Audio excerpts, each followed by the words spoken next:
बिना मिठास के मिष्ठान कैसा, बिना मानवता के मानव कैसा, बिना ज्योति के प्रकाश कैसा, बिना राष्ट्र के राष्ट्रवाद कैसा। आज हम आपके सामने राष्ट्रवाद के प्रति कुछ नए प्रस्तुत करना चाहते हैं।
यदि लोगों समूह द्वारा राष्ट्रवाद की साझा भावना है जो एक राष्ट्र से बनता है।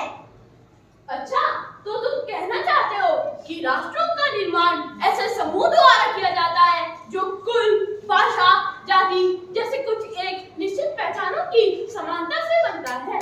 सुनो सुनो भाई, सुनो सुनो सुनो सुनो भाई, सुनो सुनो, एक बात बताने आए हैं। आओ आओ सारे आओ, आओ आओ सारे आओ, भारत की तुमको हम आज बताने आए हैं।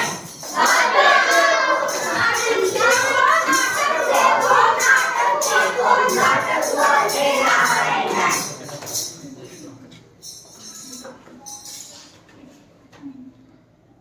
अच्छा, तो फिर राष्ट्रवाद का क्या मतलब है? राष्ट्रवाद राष्ट्र के प्रति प्रेम और लगाव की एक भावना है जो किसी विशेष भौगोलिक, सांस्कृतिक और सामाजिक क्षेत्र में रहने वाले लोगों में एकता की भावना से बनती है। अरे भाई, तुमने क्या बोला? कुछ समझ ही नहीं आया। अरे तुम्हें समझ नहीं आया? चलो मैं बताता हूँ। राष्ट्रवाद लोगों के समूह से है जो केवल एक जाति, एक इतिहास, एक सांस्कृतिक और एक निश्चित भूभाग है। राष्ट्रवाद उस विश्वास को कहते हैं जो प्रत्येक राष्ट्र को यह अधिकार देता है कि जिस भूभाग में वे सदियों से रहते हुए आ रहे हैं वह वहां स्वतंत्र रूप से शासन कर सके। अरे भाई, एक भैया ने भी बताया, इन भैया ने भी बताया, पर मुझे राष्ट्रवाद का मतलब समझ नहीं आया। मेरी तो मति मारी गई है। अच्छा, मैं बताती हूँ।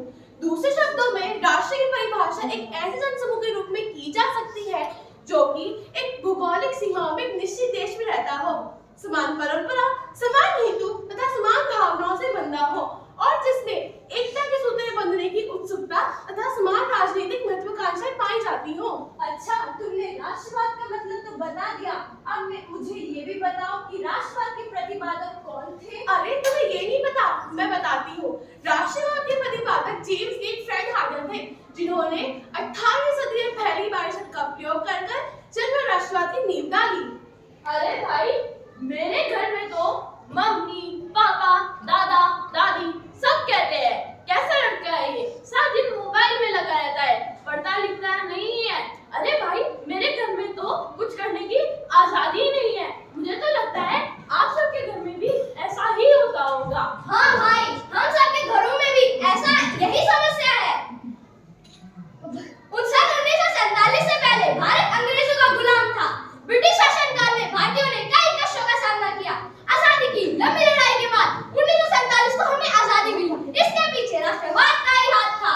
भारत के सभी धर्म के लोगों ने एकता की भावना से आजादी प्राप्त की। इनके अलावा भी 1776 अमेरिका स्वतंत्रता, फ्रांस की क्रांति, जापान का चीन पर विजय और रूस पर भी आदि कारण है। भारत की राष्ट्रीय चेतना वेद काल से अस्तित्वमान है।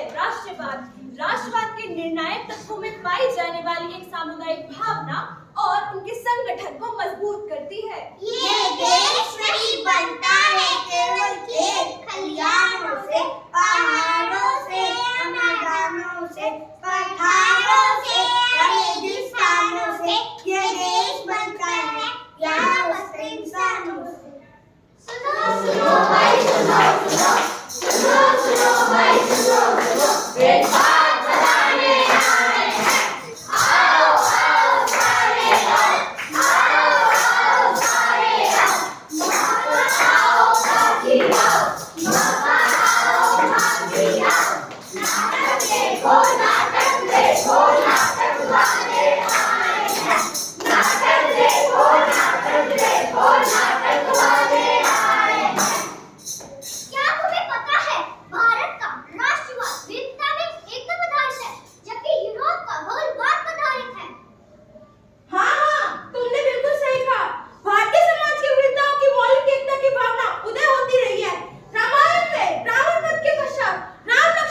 मानते रहे कि राष्ट्रवाद पूंजीवाद के विकास में उसका सहयोगी बन के उभरा है। टेरिस ने भी राष्ट्रवाद को उतनी अहमियत नहीं दी और कहा कि हथौड़े से हस्तर भी की जा सकती है और निर्माण कार्य भी, इसलिए लोगों में एकता की भावना होनी चाहिए। ये हाथ नहीं हथौड़ा है, ये हाथ नहीं हथौड़ा है, इसने अंग्रेजों को भारत से खदेड़ा है। समाज के हर वर्ग के लोगों की रक्षा करना एवं मदद करना ही राष्ट्रवाद है। देश को मंदिर, मस्जिद, चर्च के नाम पर बांटना नहीं है, बल्कि एक दूसरे की भावनाओं, खान पान, रहन सहन, संस्कृति, रीति रिवाज इत्यादि की इज्जत करना ही राष्ट्रवाद है। सुनो सुनो ए दुनिया वालों, बूढ़े बच्चे और जवानों, प्यार मोहब्बत से रहना सीखो, भेदभाव को मन से दूर रखकर सभी धर्मों को गले लगाओ। सुनो सुनो ए दुनिया वालों, बूढ़े बच्चे और जवान, मानवता के साथ भावना से युक्त होकर देश की बाहरी ताकतों के सामने एकजुट कर रहना सीखो और जो राष्ट्र के प्रति हमारे धर्म है उसे निष्ठा कर्तव्य से निभाना ही सच्चा राष्ट्रवाद है। तानाशाही नहीं चलेगी, तानाशाही नहीं चलेगी। तानाशाही के विरुद्ध खड़ा मैं लोकतंत्र का समर्थन करता हूँ। राजा की वकालत ना कर, मैं सही गलत का भी फैसला करता हूँ, किसी से पक्षपात नहीं करता, मैं अपने किरदार में ही जीता हूँ। सही फैसले की वाहवाही तो दूसरे गलत फैसले की आलोचना करता हूँ। मेरे लिए तो मेरा संविधान ही महान है। मैं राष्ट्रवाद में विश्वास करता हूँ।